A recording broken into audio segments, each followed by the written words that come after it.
Okay start. అందరికీ నమస్కారం. మరి ఈరోజు మాజీ ఏఐసిసి అధ్యక్షులు పెద్దలు శ్రీ రాహుల్ గాంధీ గారి పుట్టినరోజు సందర్భంగా మరి బొబ్బిలి నియోజకవర్గంలో పార్టీ కార్యాలయంలోనే మేము సంబరాలు జరుపుకోవడం జరిగింది. మరి ఈ సందర్భంగా మనం గుర్తు తెచ్చుకోవాలి.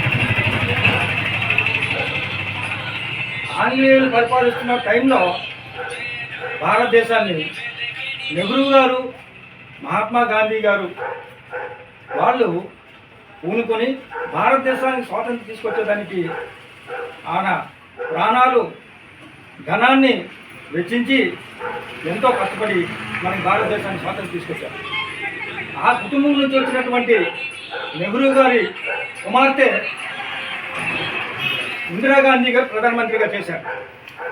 ఆవిడ ప్రాణాలను కూడా త్యాగం చేశారు. ఆ తర్వాత ఇందిరాగాంధీ గారి కుమారుడు రాజీవ్ గాంధీ గారు ఆయన కూడా ప్రధానమంత్రిగా చేశారు. ఆయన కూడా ప్రాణాలను త్యాగం చేశారు భారతదేశం కోసం.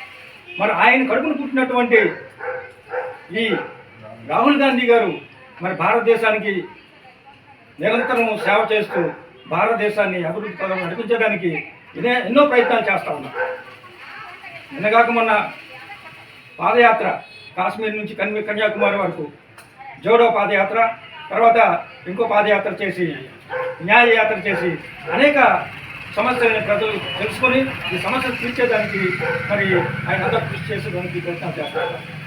మరి ఈ సందర్భంలో కాంగ్రెస్ పార్టీ గతం దానికంటే ఇప్పుడు అనేక రెట్లు పుంజుకొని ప్రజల ఆదరాత్మాలను పొందుతుందంటే ఈ రాహుల్ గాంధీ గారి తర్వాత ఆ కృషి పట్టుదల. మరి ఇటువంటి సందర్భంలో ఆయన్ని మనం ఎంత మాట్లాడినా ఎంత మనం అభినందించినా కూడా తక్కువ అవుతుంది. కాబట్టి ఈ మన రాహుల్ గాంధీ గారి పుట్టినరోజు జరుపుకునే అవకాశం మా అందరికీ కలిగినందుకు మేము చాలా సంతోషిస్తూ ఉన్నాం. అందరికీ ధన్యవాదాలు. చెప్పట్లేదు.